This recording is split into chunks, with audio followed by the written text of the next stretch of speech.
Hi, this is April, and what I'm going to show you how to do is create a pie chart and put it into your Of Mice and Men pictograph. So banner is what I would like you to do because it creates a single page, and that is what we're working for here.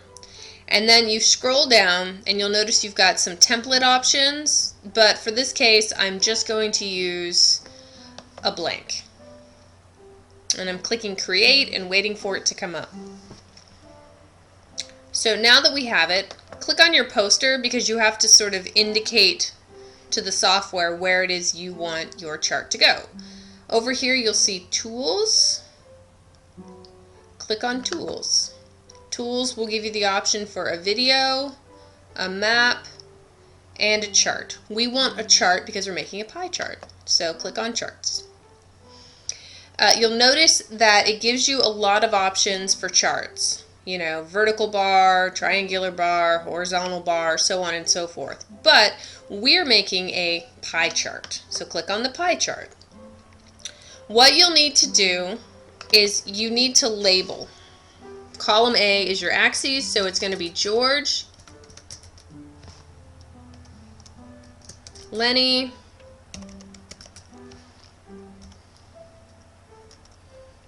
and then Candy. And here it says apples in this example, but you can label it money. And then you need to indicate how much money each person will contribute. I'm just going to make up numbers because I want you to go find how much each person will contribute. So let's say George puts in $100, Lenny puts in $50, and Candy contributes $200. So you'll notice that the software just really nicely creates this beautiful pie chart for you with labels. So when you put your mouse over it, it labels really nice. Additionally, on the bottom, you've got each person and the percentage that they've contributed. You need to give your chart a title.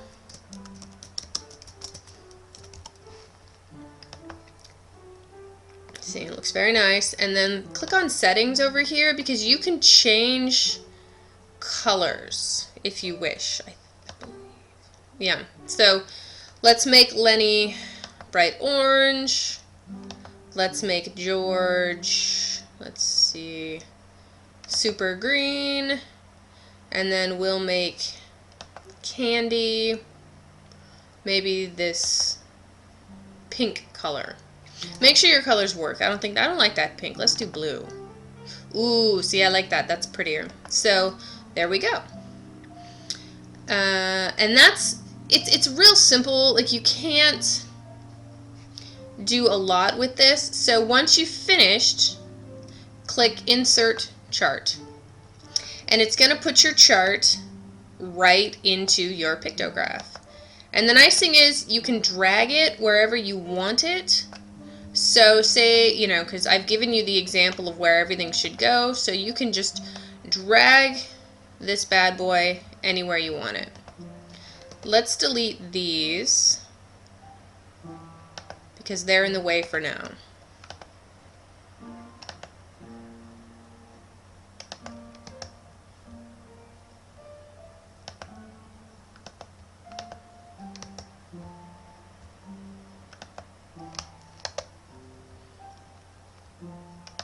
That extra's deleted. Let's drag this up a little bit.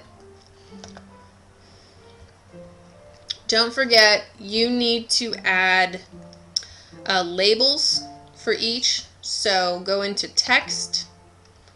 We're gonna do, let's do body text, see how that goes. So, and like I said, you can play around with this. So body text, again, you can drag it. We're gonna drag it over here. Double click to activate.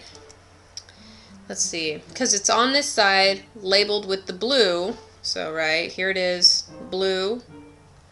Candy is blue, so we are going to write, in this box you will place the supporting quote. I'm going to put that with an S because you might have more details than one, for for Candy's contribution. And you'll include page numbers as well.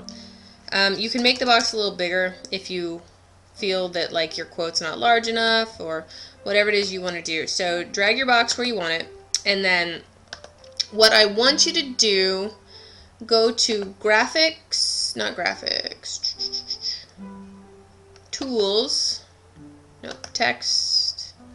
Sorry, it's been a minute since I used this. There's one that will allow you to create a line. I think it's shapes and line. Sorry. So line, it just creates a line and it exists within a box, and you guys all did this last time, so you should be able to do this pretty easy. So take your line, shrink it to however long you want, drag it to where you want it, rotate using the rotate feature, realign, and then there you go. And you'll want to do this for, create a box with a connecting line for each character. As you're working on this, if you have any trouble, please come talk to me so that I can show you or help you or whatever. Remember, you need to select a background for your poster, something that's not too confusing. Backgrounds over here on the left. We'll select basic gray. Or maybe that's not basic gray, it's a grid pattern. That works fine. It's just sort of beigey with lines. I can still read my graph. It's very clear. And remember, up top, you need your title, you need your graph, and then the analysis will go on the bottom. So thanks for watching this, and make sure you give yourself enough time to get this created. And remember, your title should reflect the analysis or the conclusions that you come to after having created this pie chart and looked at all of the other circumstances that I've left in the directions. And remember, if you have any questions, come talk to me.